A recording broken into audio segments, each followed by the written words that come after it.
ඔබ කලබල වෙන්න එපා. ඔබට පදයක් හැදුණා කියලා. ඔබට හැදිච්ච පද මොනවද? භාග්‍යවතුන් වහන්සේට හැදිච්ච පදවල හැටි.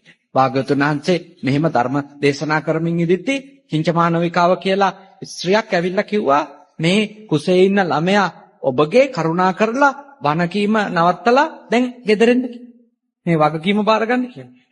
මං කියන අපිට හැදිච්ච පද එච්චර භයානක නෑනේ.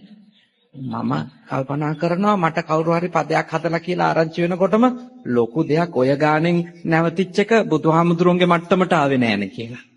ඒක හදාගන්න. අපිට එහෙම එකක් කිව්වොත් පැනලා දුවයි අපිනේ. මම ඉතින් භාග්‍යවතුන් වහන්සේට නැවත නැවතත් নমස්කාර කරනවා. මොකද උන්වහන්සේගේ ඒ කියන්නේ දරා ගැනීම. උන්වහන්සේ දරුණු නින්දාව කරපු එක්කෙනාටත් කතා කළේ නැගණිය. ඔය කතාවේ ඇත්ත නැත්ත දන්නේ නුඹත් මාත් විතරයි. බලන්න ඉවසින්. බලන්න දරාගෙන. ඒක ඇතුලේ මම ඔබට තව දෙයක් කියනවා. භාග්‍යවතුන් වහන්සේ එවැනි නින්දාවක් වින්දේ නැත්තම් භාග්‍යවතුන් වහන්සේ අද මෙච්චර ප්‍රශංසා ලබන කෙනෙක් වෙන්නේ නැහැ. ඒ නිසා ජීවිතේ ඔබට නින්දා නැමැති ගල් එනවා නම් ඒ ගල් එකතු කරලා ගයක් හදන්න. හරි.